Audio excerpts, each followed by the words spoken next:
Welcome back, everyone, to the newest edition of Breaking Fairy. I am your host, Foxling Emeralda, also known as Joyce, and today we will have sort of a part 2 to my Changelings video. But before we get into that, I would like to ask you to like, share, comment, subscribe, and hit the bell icon if you would like to be notified every time I go live, like now, or post.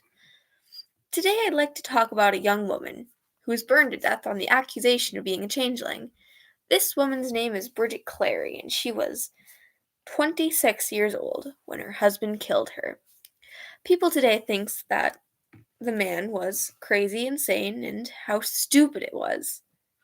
At the time, it wasn't nearly as laughable. Back then, it was very much a man's choice whether or not their wife was healthy, mentally, or physically. It didn't really matter what the wife said. If they were suspected of being crazy, the husband could ship them off to an asylum where they almost never, one, left, or two, remained sane. Now let us get into the news. This is a true story. And so Bridget Cleary was married to Michael Cleary, a cooper. They lived somewhere near a town called Tipperary, and they were generally regarded as a happy couple around town. They also lived with Bridget's father, Patrick Boland, and they had no children. Michael was 9 years older and had a decent salary. Bridget herself brought in money as a seamstress and selling eggs. They were much better off than many of their neighbors. So the society was knee-deep in beliefs in the supernatural, fairies, you name it, they believed in it. Fairies were the most well-known, and they went along with many Christian and Catholic beliefs. Sorry, my glasses are acting up.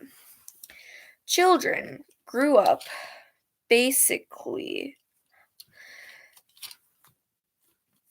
Children grew up believing these tales and being taught to leave milk and cookies out, learning to appease the little people in various ways. And if something went wrong, such as spoiled milk or a broken glass, they would be blamed. One country Silgo man actually said at one point, "Nothing is more certain than that there are fairies." And this rule was abided by, like, no joke. It was abided by. So Bridget was known to be quite fascinated with them. She would take trips to the places which people said were fairy-ridden. One such spot was near where her father's cousin, Jack Dunn, lived, near Caillenografnath Hill. I hope I said that right. I probably butchered that name horribly. The area was a home to a medieval ring fort, a place rumored to be a fairy fort, and of course, to be avoided at all costs. It is said that she may have visited this place on Monday, March 4th, 1895, before the events that would transpire. One day, that day, she gets a raging pain in her head, and her doctor says nervous excitement and slight bronchitis.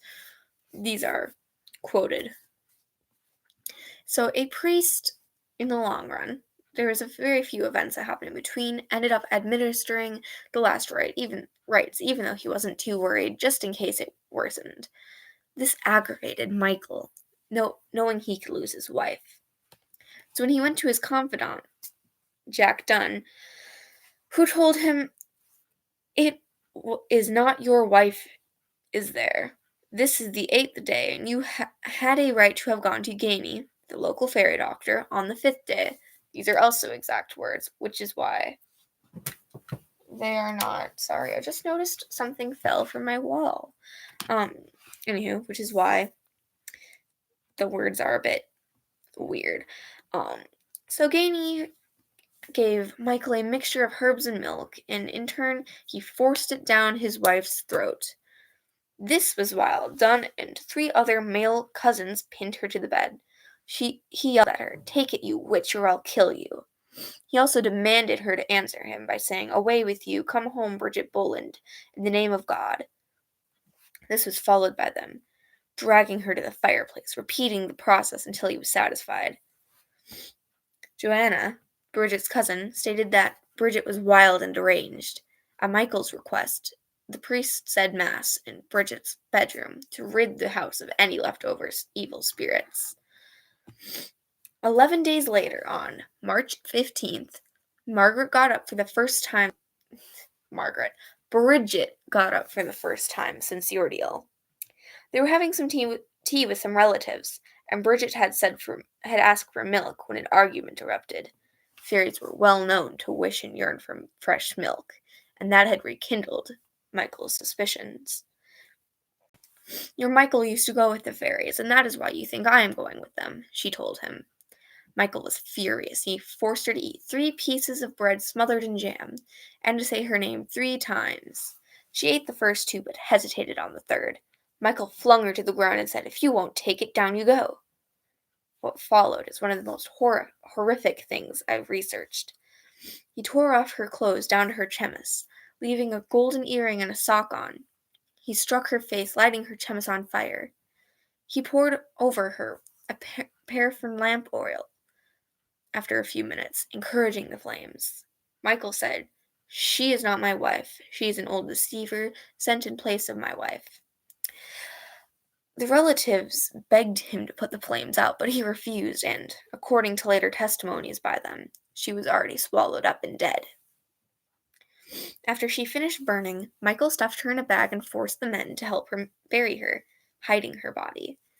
He had already begun digging the hole by the time they brought her out. He made the family swear never to tell the authorities. But Dunn, the confidant, ended up being the one to alert a priest. The priest thought they were wild and deranged, and went on to tell the police. After a week, they found her body. They also put him up for trial and convicted him of murder.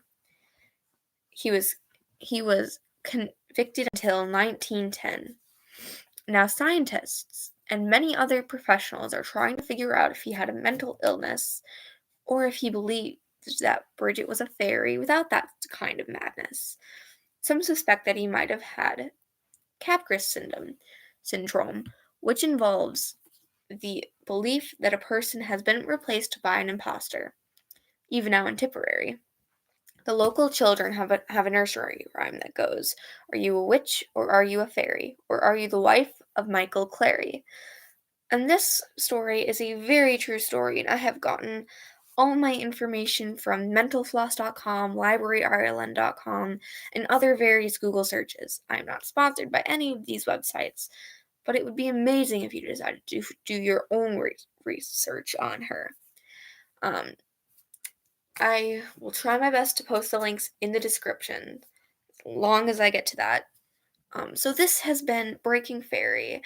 Let's not forget Bridget Cleary, and I would just like to say I am Fox Esmeralda, your host, and I shall see you next week with a new video.